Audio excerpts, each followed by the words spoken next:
ou novas revelações, quer dizer, nós não ferimos e vamos de encontro à suficiência das Escrituras só buscando novas revelações.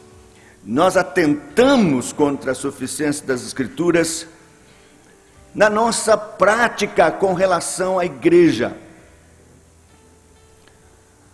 Quando os reformadores levantaram a bandeira sola Escritura, eles quiseram dizer que para nos nortear, nos dirigir com relação à vida cristã e à vida da igreja, e todo o seu programa, especialmente evangelização e culto, toda a orientação está contida na palavra de Deus. E que somente a palavra de Deus pode nos nortear com relação a realizar a obra de Deus. Parece tão óbvio, não é? Mas você vai ver que não é. De repente você vai descobrir uma série de coisas que têm sido feitas e que não está ordenado nas Escrituras. Eu mesmo quase caí de costa quando comecei a descobrir essas coisas que por tradição vimos fazendo há anos e nunca foi ordenado nas Escrituras. Nós aprendemos, admitimos que Deus se agrada disso, porque é uma bênção. Colocamos a chancela da nossa parte de que Deus aprova aquilo, mas quando vamos às Escrituras não encontramos nada. Eu vou dizer especialmente da minha experiência, como evangelista, pregando em cruzadas, fazendo apelo, multidões vindo à frente. Eu quase caí de costa quando descobri que a Bíblia não ordena e não tem nada na Bíblia com relação a esta cerimônia de convidar pessoas à frente para levantar a mão e vir à frente. Jesus não fez, os apóstolos não fizeram. E durante 1800 anos de história da igreja, nunca se fez isso. Só a partir de 1830, Finney inventou isso com a sua New Measure, nova medida, e colocou o banco dos ansiosos e começou depois da pregação imediatamente a trazer as pessoas para se assentar nestes bancos dos ansiosos. E quase caí de costa porque eu li tanta coisa a respeito de Finney. Ai, que vontade que eu tinha de ser igual Finney. Grande avivalista. Mas, de repente, comecei a estudar mais e fiquei tão triste de saber que aquele irmão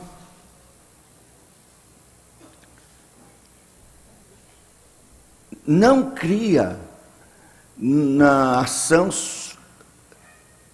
sobrenatural, ou exclusivamente sobrenatural, da conversão. Que era legítimo empregar estas pressões psicológicas para que a pessoa viesse à frente ou tomasse uma decisão por Cristo. Era pelagiano, não aceitava o pecado original.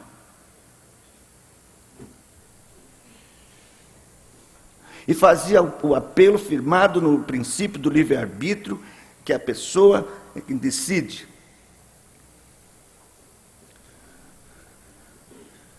E então nós herdamos isto, achamos maravilhoso, oh, como dá resultado. e daqui a pouco a gente não encontra na Bíblia nada. O versículo que dizem que respalda a prática do apelo, né? Aquele que me confessar diante dos homens, eu confessarei diante do meu Pai que está nos céus. Aquele que me negar diante dos homens, eu negarei diante do meu Pai que está nos céus. Não é para apelo, é para gente que já se converteu e que vai professar sua fé, e deve fazer isso. Mas o verso não diz que é para se converter, para vir à frente, não. Não tem na Bíblia, não existe nenhuma ordenança, nada que possa respaldar esse tipo de prática que foi incluído no culto pelos homens e não por Deus. Mas dá resultado, tal. Resultado coisa nenhuma. A maioria não fica de jeito nenhum. Depois que eu deixei de fazer isso e comecei a plantar igrejas, eu posso ter certeza de que meu ministério tem tido mais frutos permanentes com a plantação de igrejas do que com essas grandes cruzadas. Uma das últimas que fiz, mais de 50 mil pessoas no Sambódromo, mais de 2.500 pessoas à frente. Mas eu sei que não é mais do que as 3 igrejas que estamos plantando, que ficaram. Então, pecar contra a suficiência das Escrituras não é só buscar novas revelações, mas é também não se contentar com os limites e simplicidade que Deus colocou nela, nas Escrituras, para a sua igreja, com relação à conversão de pecadores e também com relação ao seu culto sagrado. Vamos ver, por exemplo, a suficiência das Escrituras na evangelização. Como evangelista, eu faço aqui esta observação com a autoridade de quem vem se envolvendo na evangelização por muitos anos. Vamos abrir em Romanos capítulo 10. Veja o que é que a palavra de Deus dispõe com relação à evangelização bíblica. Eu vou começar no verso 9. Romanos 10, a partir do verso 9. Se com a tua boca confessares Jesus como Senhor, e em teu coração creres que Deus o ressuscitou dentre os mortos, serás salvo. Porque com o coração se crê para a justiça e com a boca se confessa a respeito da salvação. Porquanto a Escritura diz: todo aquele que nele crê não será confundido. Pois não há distinção entre judeu e grego, uma vez que o mesmo é Senhor de todos, rico para com todos os que o invocam. Porque todo aquele que invocar o nome do Senhor será salvo. Como, porém, invocarão aquele em quem não creram? Como crerão naquele a quem nada ouviram? E como ouvirão, se não há quem pregue? E como pregarão se não forem enviados? Como está escrito: quão formosos são os pés dos que anunciam coisas boas. Mas nem todos obedeceram o Evangelho, pois Isaías diz: Senhor, quem acreditou na nossa pregação? Assim a fé vem pela pregação, e a pregação pela palavra de Cristo.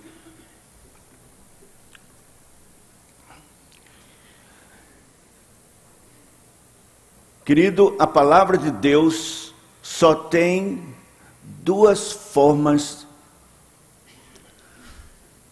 de comunicar o Evangelho: leitura das Sagradas Escrituras e pregação das Escrituras. Vou repetir. Só 2 maneiras ordenadas na palavra de Deus para a pregação do Evangelho: leitura das Escrituras e pregação.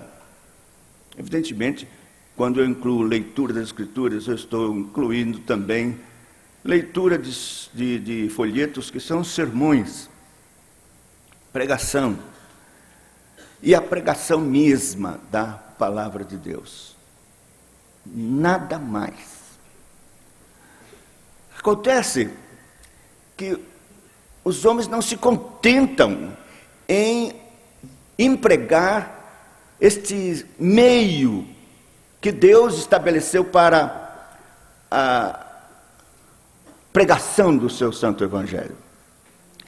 E querem inventar, e estão inventando métodos e outros tipos de formas para a pregação do evangelho.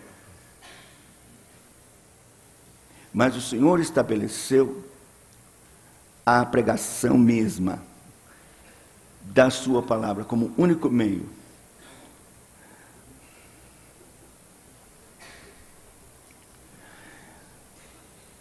A Bíblia diz que as coisas espirituais se discernem espiritualmente.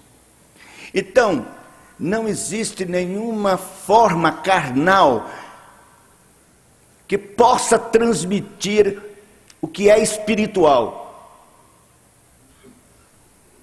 Quando o Senhor Deus colocou no segundo mandamento, não farás para ti imagem, escultura, dentro do princípio de abrangência dos mandamentos, ele não está falando somente da idolatria, mas o segundo mandamento está falando especialmente de como cultuar a Deus, de como comunicar e pregar as coisas de Deus ou o Evangelho. O primeiro mandamento: não terás outros deuses além de mim, diz o Senhor.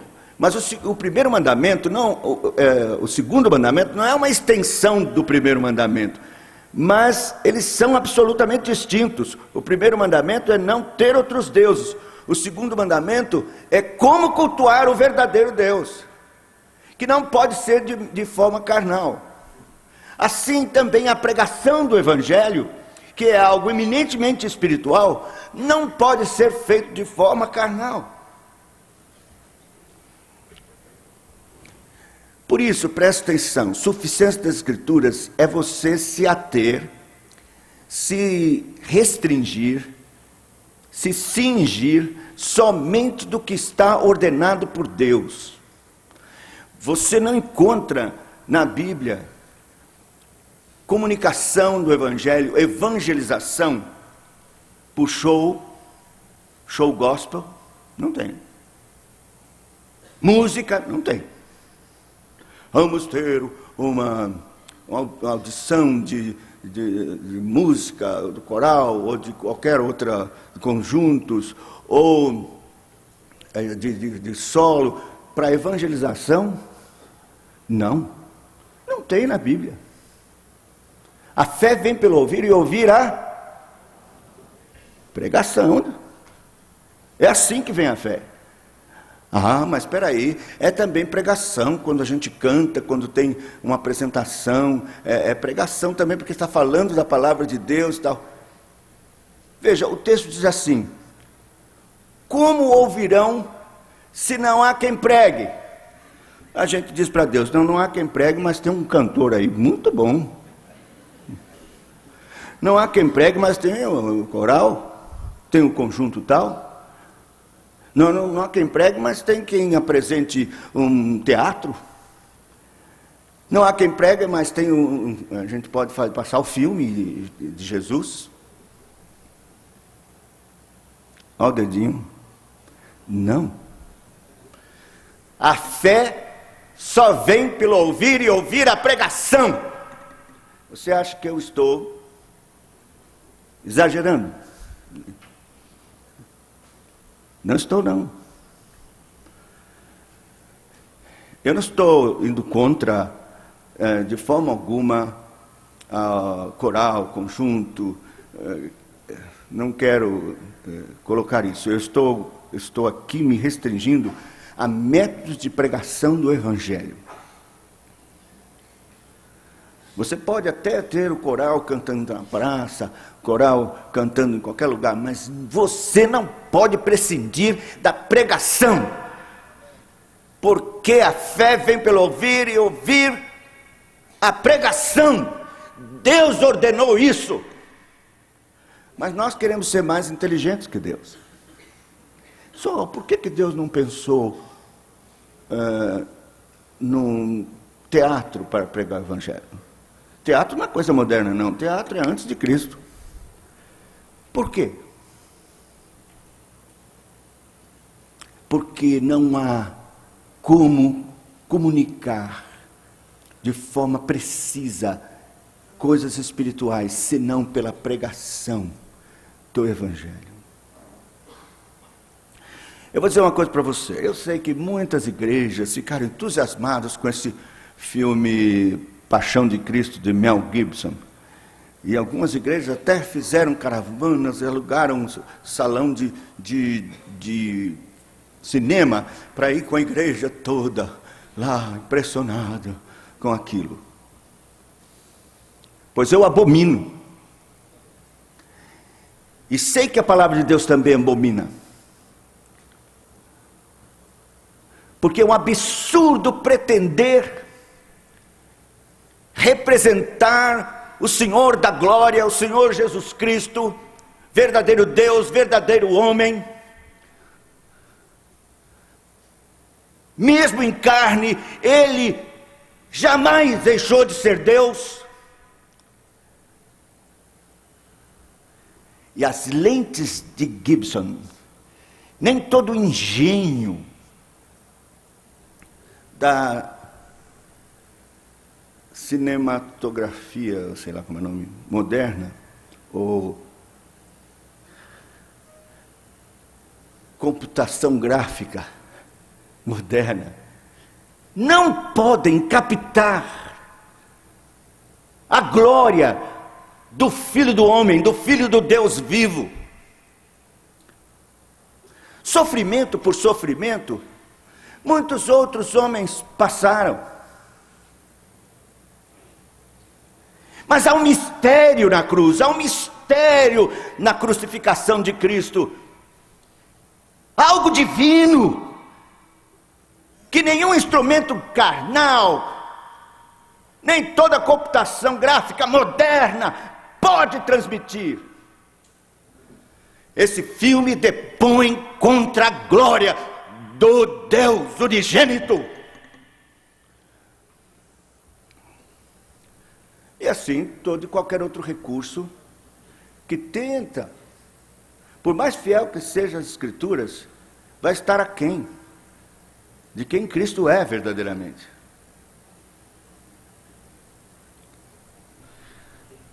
Show gospel, música, teatro, coreografia, testemunhos. Tem associações que você vai, não tem pregação não, é só um testemunho que o fulano dá. Eu perdi um braço e outro braço apareceu, o que for. Cristo fez isso, fez aquilo. Pode ser o mais extraordinário, o mais mirabolante que for o testemunho. A fé não vem por ouvir testemunho, a fé vem por ouvir a pregação da palavra de Cristo. Então, mas nós enchemos nossos cultos de testemunho. É maravilhoso. O cabra contra 1 hora de miséria. Aí, 5 minutos mais, aí Cristo mudou a minha vida. Amém, amém. Suficiência das Escrituras, meus irmãos, é ficarmos com a palavra de Deus. Não aposte em outra coisa. Qualquer show, qualquer coisa extraordinária que o homem possa fazer, mesmo que seja para Cristo, não servirá para gerar fé no coração de um pecador. Só a pregação, só a pregação da palavra de Cristo.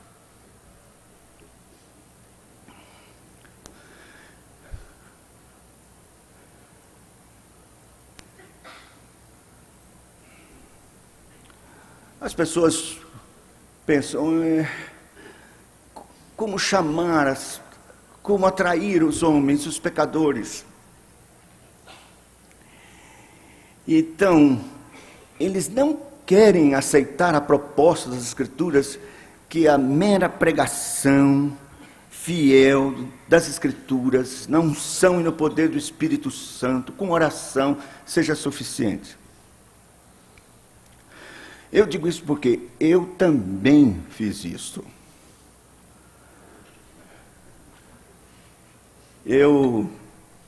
No culto de quarta-feira, não via ninguém.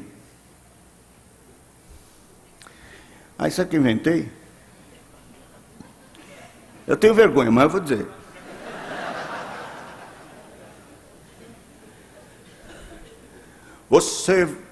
Eu já tinha um bocado de papelzinho preparado, distribuí o papelzinho, você faça o seu pedido, traga à frente, e nós vamos orar pelo seu pedido, e depois vamos queimá-lo. O Senhor é um fogo consumidor, então os problemas vão ser consumidos neste fogo. E encheu o culto de quarta-feira, assim, ó.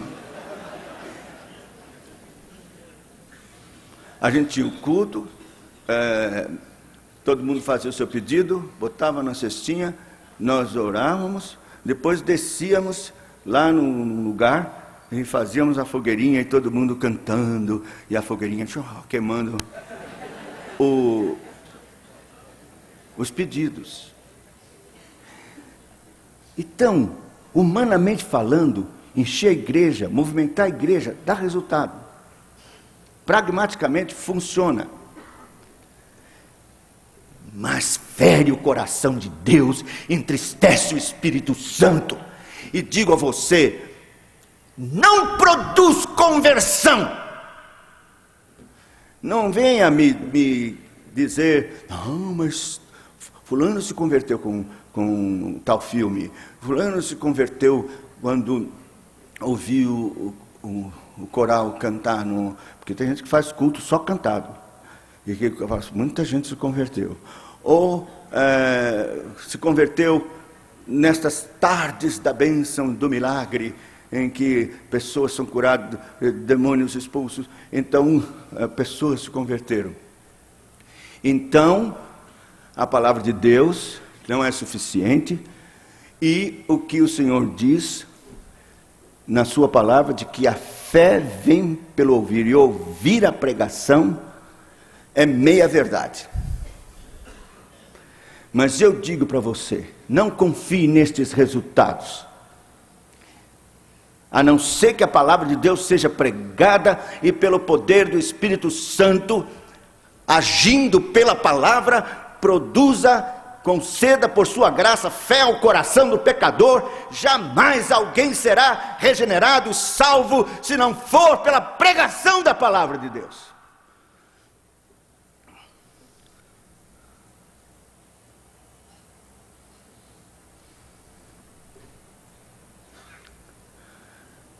Meus irmãos, quando eu falo de pregação do Evangelho, eu quero dizer o Evangelho da graça do nosso Senhor e Salvador Jesus Cristo. Sabe por quê? Porque com o advento do apelo, o Evangelho foi prejudicado. Eu posso atestar isso de carteirinha. Como evangelista, a minha preocupação era na hora do apelo. O evangelista é julgado na hora do apelo. Se vem muita gente, oh, que benção, esse homem é uma benção. Se vem pouquinha gente, deve estar em pecado, não é possível. Se não vem ninguém, é excomungado. Bom, aí acabou. E você pensa que isso não afeta o evangelista? É claro que afeta. e afeta a mensagem, porque o evangelista, preocupado no apelo, vai ocultar coisas, verdades que possam dificultar a decisão de alguém. Então, ele enfatiza as benesses, a bênção. Deus pode hoje curar ou fazer uma coisa maravilhosa na sua vida. Venha a Cristo e então todos os seus problemas serão solucionados. E as pessoas vêm. Na hora do apelo, vêm. Eu me lembro que as pessoas vinham à frente e eu então me aproximava para dar uma palavra. Uma vez um senhor disse assim: "Olha, eu não quero ser crente não, eu só quero oração, viu?" Aí eu fiquei com raiva. Mas foi isso que eu preguei. Foi aí que eu recebi da Fiel o livro Os Batistas da Doutrina da Eleição. E eu lendo, me deparei com a palavra desespero. Bob Self diz: os pecadores precisam vir em desespero. Os puritanos descreviam este desespero fazendo assim: esse desespero é o encontro da estrada da urgente, desesperada necessidade de salvação com a estrada da impossibilidade, total impossibilidade de se operar esta salvação. Vou repetir: é o cruzamento da estrada da necessidade, desesperada de salvação, com a estrada da impossibilidade desta salvação, a não ser pela graça de Deus. Os puritanos, quando pregavam, levavam os pecadores a este tipo de desespero. Aí, só assim, eles apresentavam Cristo, insistindo para que os pecadores pusessem a boca no pó. Talvez haja esperança. Mas não. É hoje, venha, tudo vai ser resolvido agora. E a gente prega como se dissesse: se você fizer a sua parte, Deus está imprensado na parede, Ele tem que fazer a parte dele. Mas não faz mesmo. Não depende de quem quer, e nem de quem corre, mas de Deus usar a sua misericórdia. Então, o evangelho a ser pregado não é um evangelho açucarado, arranjado pela maioria dos evangelistas modernos, como isca para trazer pessoas à frente, pecadores à frente. Não. É o evangelho da cruz de Cristo, da realidade nua e crua, da situação miserável, condenada, de depravação total do pecador. É a pregação da sua inabilidade, incapacidade de salvar-se a si mesmo, sequer de ir a Cristo. A pregação da soberania de Deus, da sua vontade soberana. Ele salva quem quer, segundo a sua graça. A salvação pertence ao Senhor, diz Jonas 2,9. E o que temos que pregar aos pecadores é que eles venham à fonte de sangue, venham à cruz de Cristo e clamem pela misericórdia de Deus, que eles venham em desespero. Mas nós hoje na situação moderna, não queremos tratar dessas coisas. É deprimente. Você acaba destruindo a autoestima das pessoas. Mas é isso mesmo, o evangelho é para arrasar o cabra. Isso. Ele tem que vir sabendo que somente pela graça de Deus ele poderá ser salvo.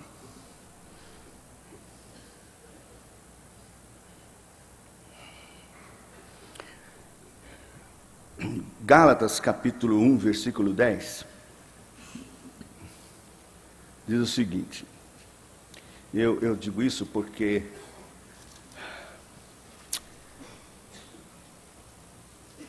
as pessoas, os evangelistas ou pastores,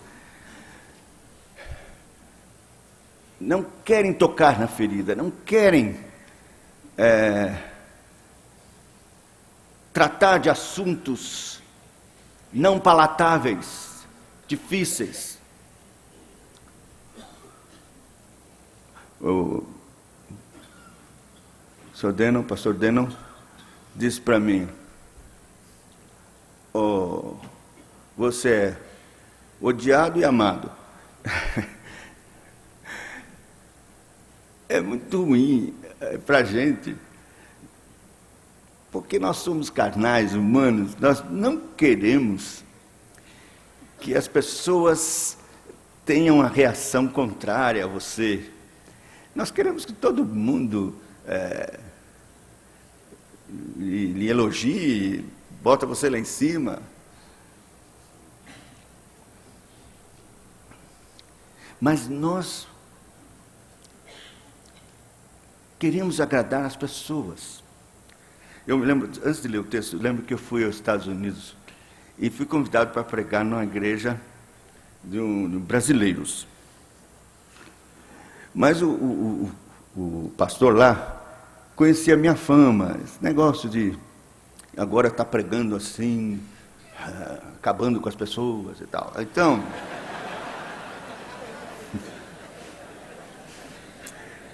ele me chamou no quartinho antes da pregação e disse, olha, pastor Josafá, é o seguinte, aqui a situação é diferente do que lá no Brasil. Deixa eu fazer um parênteses antes, ele está fazendo parte de um programa de plantação de igrejas, da denominação presbiteriana lá dos Estados Unidos, e ele estava sob teste. O Assessment Center coloca o obreiro sob teste. Ele tem que produzir X almas dentro de um tempo. Senão ele não passa para outra fase. O salário é bom, $2.000 e tal. E aí, ele então estava nessa luta. Ele disse, lá vem esse cara do Brasil, vai fazer uma devassa aqui. Então, ele me chamou. Ele disse, olha, a situação aqui é diferente, sabe? Os brasileiros, a maioria absoluta, está ilegal aqui. Outra coisa, muitos deles vieram casados na esperança de voltar, buscar a esposa, ou então mandar a esposa vir com os filhos. Mas 1 ano, 2 anos, não conseguiram. Aí arranjaram outra esposa aqui.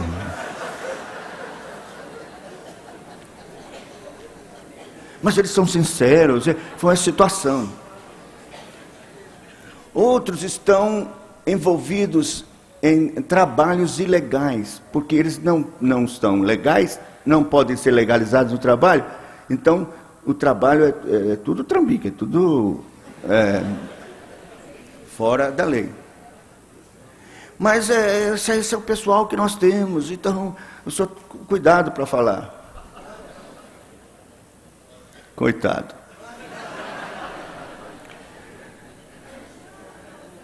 Mas no final, muitos vieram chorando mesmo, com sensibilidade, tocados por Deus com relação à sua situação triste. de miséria, de pecado. Gálatas 1, versículo 10 diz: porventura procuro eu agora o favor dos homens ou de Deus? Ou procuro agradar a homens? Se agradasse ainda a homens, não seria servo de Cristo. Então, meu querido, pregar o Evangelho não é como você acha, como você quer, como você inventa, pensando que Deus aprova qualquer forma que você inventar, desde que dê resultado. Eu quero dizer, não aprova não. Deus aprova o que é feito conforme a sua palavra. Aí Ele abençoa, aí Ele coloca a sua mão, e os resultados não são mentirosos, nem falsos, são verdadeiros. Então, sabe o que o movimento de crescimento de igreja faz? Eles querem dar uma forma empresarial na pregação do Evangelho.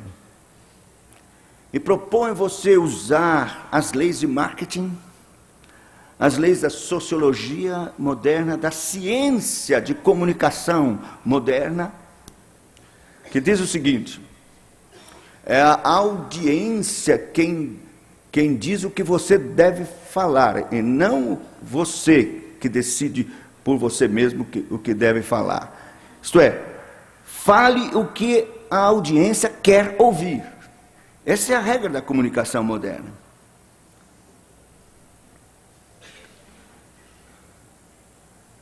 Eles fazem testes de solo. Você já ouviu falar do teste de solo? Quer dizer, você não deve sair pregando e entrando em qualquer cidade para pregar o Evangelho. Faça o teste de solo antes. E eles tomaram isso daquele texto de Mateus 13, do semeador. Não tem nada a ver, mas eles tomaram. E então, é preciso ver o solo fértil. Não vá às cidades com menos de 25 mil habitantes, só para cima de 25 mil habitantes. E depois veja, pergunte para as igrejas que já estão lá, se como o pessoal aqui é duro de coração, ou é fácil obter conversões, as pessoas são abertas. E depois de fazer esse teste de solo, que você decide, se for acima de 25 mil habitantes, que você decide então investir ali para plantar uma igreja. Mas onde é que está isso na Bíblia, meu senhor? Onde é?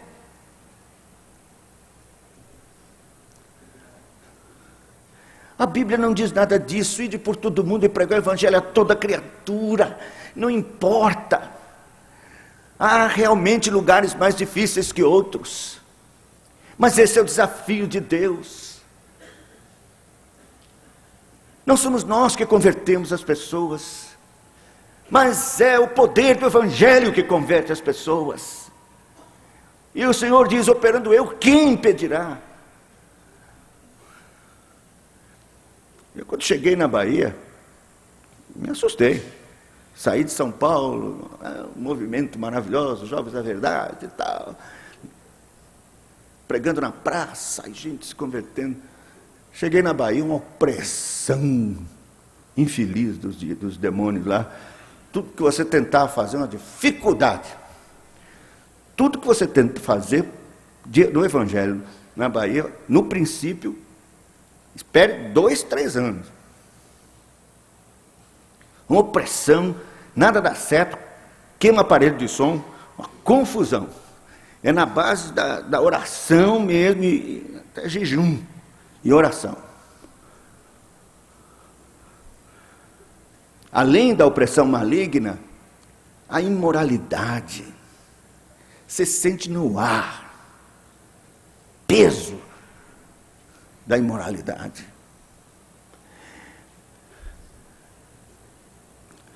Mas não foi assim que Paulo encontrou, não foi isso que ele encontrou lá na cidade de Corinto. Era uma cidade maligna. Havia um templo lá para Afrodite. O culto era a prostituição. As prostitutas cultuadas. Vou adorar ao Senhor. Adorar a Afrodite. E aí ia para a prostituição lá nos quartinhos. Era adoração, uma miséria. E a cidade inteira se respirava essa imoralidade. E Paulo sentiu esse peso e ficou desanimado. Aí o Senhor apareceu para ele à noite dizendo: fale, não te cales, nenhum mal te sucederá, porque eu tenho muito povo nesta cidade. Você quer algo mais encorajador do que isso?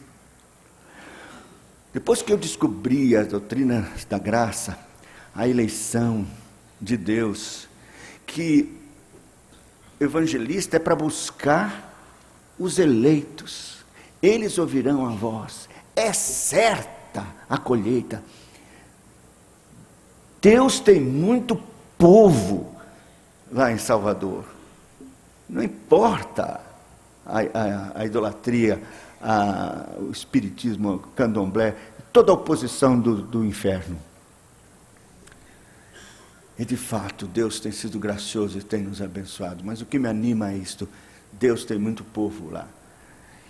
E não tenho que mexer na mensagem. Eu vou pregar e tenho pregado com fidelidade a palavra de Deus. Então, eu não quero saber de pragmatismo. E você deve fugir disso. O pragmatismo diz: se funciona, dá certo. Mas eu quero lhe dizer que resultado é terreno sagrado, inviolável do Espírito Santo de Deus. Isso não pertence a nós. Compete a nós pregar, orar, instar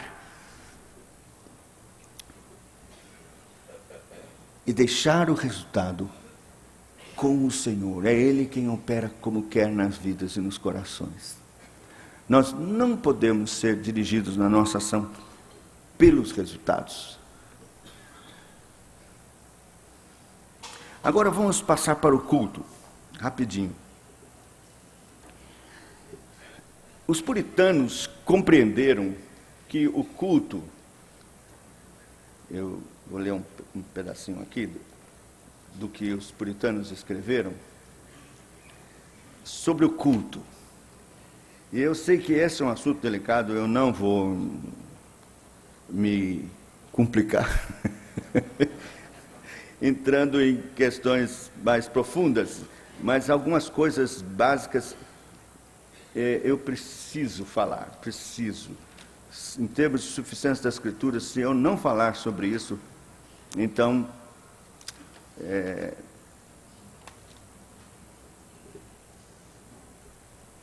onde é que está? Embora aqui o negócio. Está aqui, ó.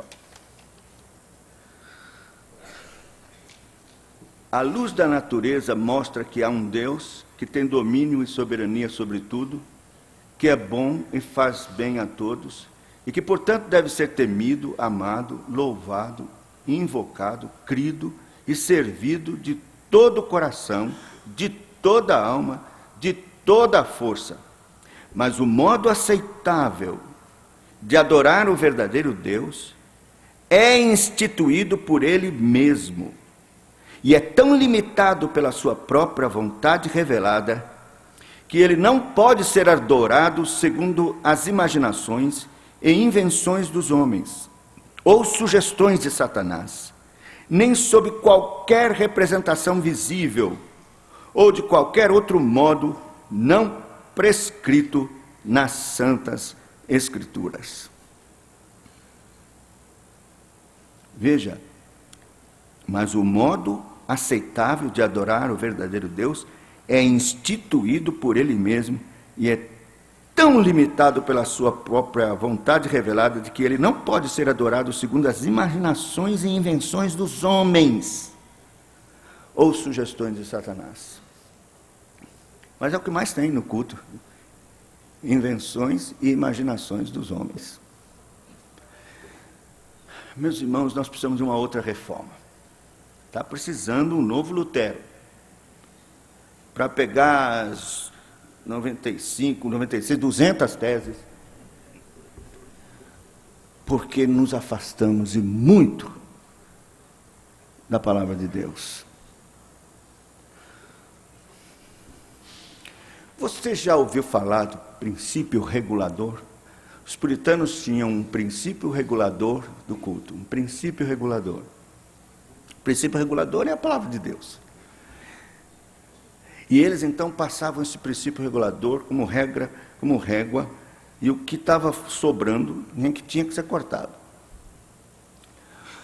O princípio regulador dos anglicanos e outros, eu infelizmente tenho que dizer de muitos presbiterianos, de igrejas presbiterianas, infelizmente, e outras igrejas, denominações, sabe qual é o princípio regulador deles? É o seguinte: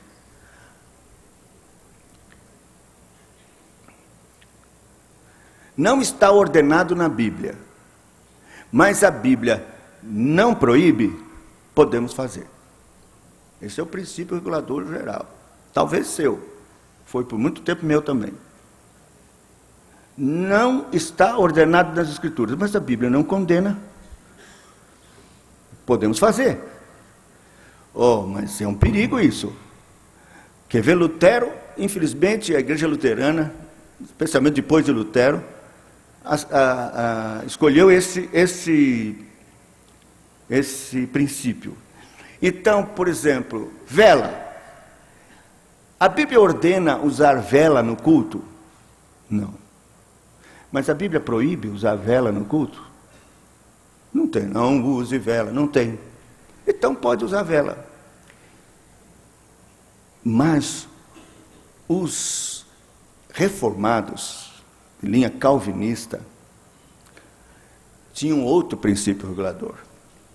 O princípio regulador era esse dos puritanos e dos calvinistas. A Bíblia não ordena, é proibido fazer no culto. Aí é duro. Mas eu quero que você pense sobre isso. Pense um pouco de como Deus tratou a questão do culto. Vamos ver o princípio regulador. Eu não tenho tempo de ler todos os textos, mas alguns apenas. Você se lembra de Nadab e Abiú, filhos de Arão? E eles trouxeram um fogo estranho que Deus não lhes havia ordenado. Um foguinho maravilhoso. Só vai... É a melhor das intenções nossas. Incrementar um pouco aqui a coisa. Fogo neles. Foram consumidos. Olha, para mim, uma das passagens da Bíblia que mais me impressionam com relação a essa questão da boa vontade, primeiro é o caso 10 minutos. Primeiro é o caso do rei Saul, que recebeu uma ordem, acho que é capítulo 15 de 2 Samuel, primeiro, acho que é 2 Samuel. Eu não tenho tempo de ler, mas você vai se lembrar. A ordem era destruir os amalequitas, acabar com tudo. Mas aí, ele não fez isso. Quando Samuel chegou, disse: que balido é esse de ovelhas que eu estou ouvindo? Você não obedeceu à voz do Senhor. Disse: não, sabe o que é, Samuel? Nós resolvemos, os soldados, fazer um culto de gratidão. Nós vamos oferecer ao Senhor estas ovelhas. É a melhor das intenções. E a resposta de Samuel, na parte do Senhor, disse: não. Melhor antes é obedecer do que sacrificar. E o que mais me assusta é ele dizer que a rebelião, isto é, a desobediência obstinada em fazer o que Deus não tem ordenado, é pecado de feitiçaria e de idolatria aos olhos de Deus. Às vezes a gente pensa que o culto está tão maravilhoso, que bênção. E para Deus é feitiçaria e idolatria. Porque o que se está fazendo não foi ordenado por Ele. Não serve boa intenção. Outro texto é aquele de Uzá. Davi resolveu trazer a arca. E em vez de observar o princípio regulador, como Deus quer que faça as coisas referente ao culto e tal, as coisas dele, em vez de fazer isso, não, ele achou bonito, ele soube a informação de que os capitães lá dos filisteus mandaram a arca num carro novo. E ele disse, que coisa bonita, nós temos mesmo que inovar. Não vamos ficar nas coisas retrógradas, vamos renovar. Então, um carro novo para trazer a arca. E lá vai usar, e aí lá atrás, sacerdotes, e o carro, de repente o carro, numa lama, certamente era um lugar de lama, deu uma, e a arca vinha. Ele, com a melhor das intenções, segurou a arca, para a arca não cair na lama. O Senhor, matou. R.C. Sproul, no seu livro Santidade, diz assim, era melhor Uzá ter deixado cair a arca na lama, porque a mão dele é mais suja do que a lama. E tudo estava errado, não é só a atitude de Uzá.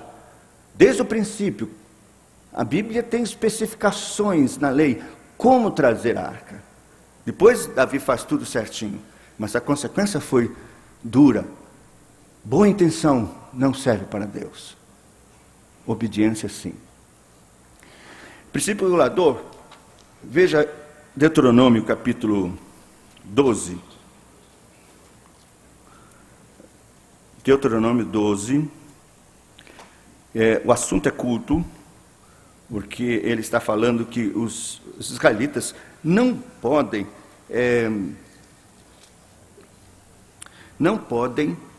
imitar como as outras nações adoram seus deuses.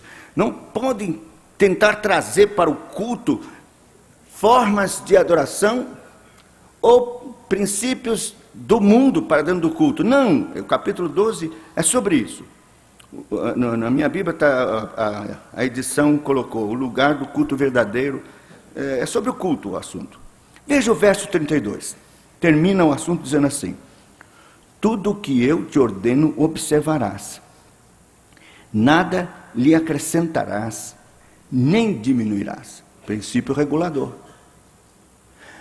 Mas isso é Velho Testamento. Verdade, o Velho Testamento, com relação ao culto, o Novo Testamento mudou mesmo. Algumas coisas ficaram do culto do Velho Testamento: oração, leitura das Escrituras, pregação. Essas coisas do culto do Velho Testamento ficaram para o culto do Novo. O resto, que era cerimonial, acabou. Mas também no culto do Novo Testamento há princípio regulador. Não é como a gente pensa, agora é livre, cada um faz como achar que melhor fazer. Não, ele tem ordenado como deve ser o culto do Novo Testamento, e nós não somos obrigados a cumprir mandamentos de homens com relação à adoração. Abra aí Mateus, 5 minutos, né? Só mais 5 minutos, tá bom. Mateus 15. Mateus 15.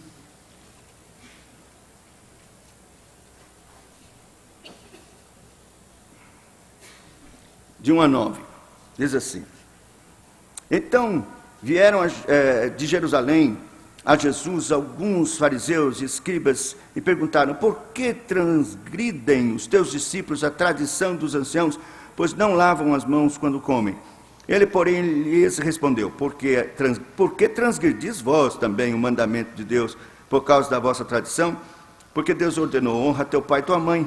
Quem maldisser seu pai ou sua mãe será punido de morte. Mas vós dizeis: se alguém disser a seu pai ou a sua mãe, é oferta ao Senhor aquilo que lhes poderia aproveitar de mim, esse jamais honrará seu pai e sua mãe. Assim, invalidais a palavra de Deus por causa da vossa tradição. Hipócritas, bem profetizou Isaías a vosso respeito, dizendo: este povo honra-me com os lábios, mas o seu coração está longe de mim, e em vão me adoram, ensinando doutrinas que são preceitos de homens.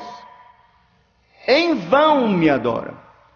Para Deus, adoração que não é escriturística, mas invenção de homens, esta adoração é vã no Novo Testamento. Paulo, lá em Colossenses capítulo 2, chama esse culto como culto da vontade. Colossenses 2. Colossenses 2, a partir do verso 20, diz assim: se morrestes com Cristo para os rudimentos do mundo, por que, como se vivesseis no mundo, vos sujeitais a ordenanças? Não manuseis isso, não proves aquilo, não toques aquilo outro, segundo os preceitos e doutrinas dos homens, pois que todas essas coisas com uso se destroem.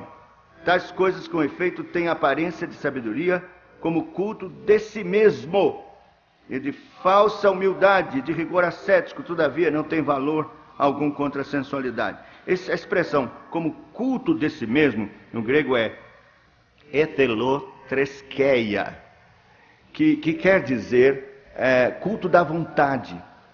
Quer dizer, esse culto que a pessoa faz conforme a sua vontade, e não conforme a vontade de Deus.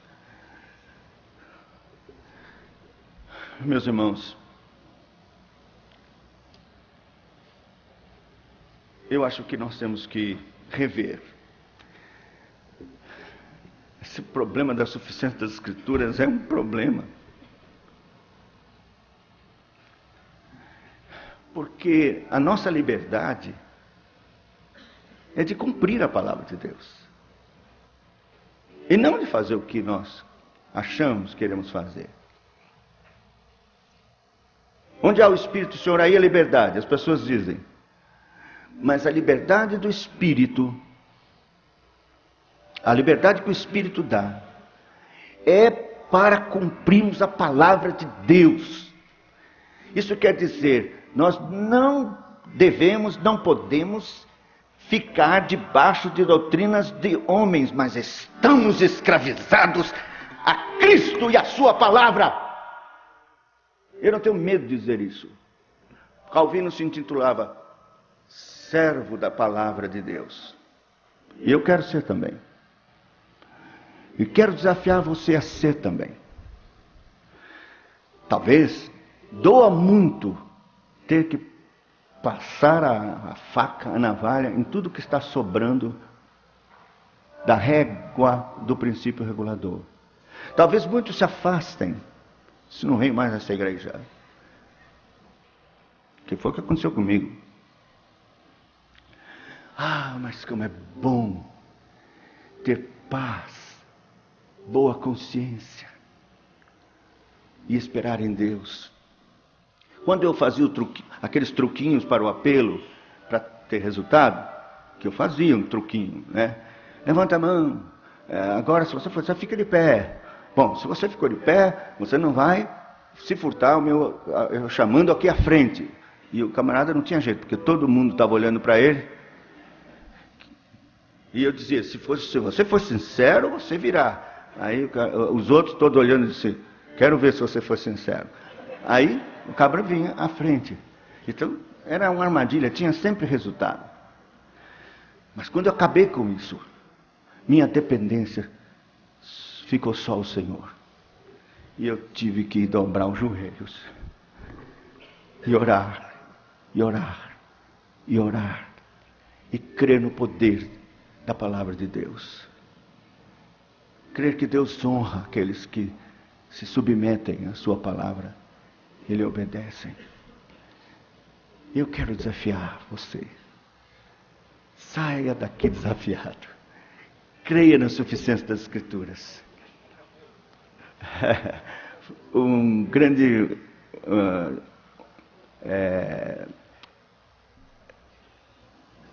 mestre das escrituras, Dr. Thompson, foi por muito tempo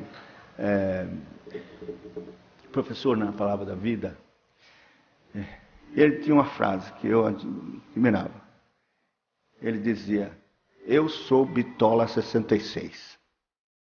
Eu quero desafiar você a ser Bitola 66. Deus vai lhe honrar. Deus abençoe.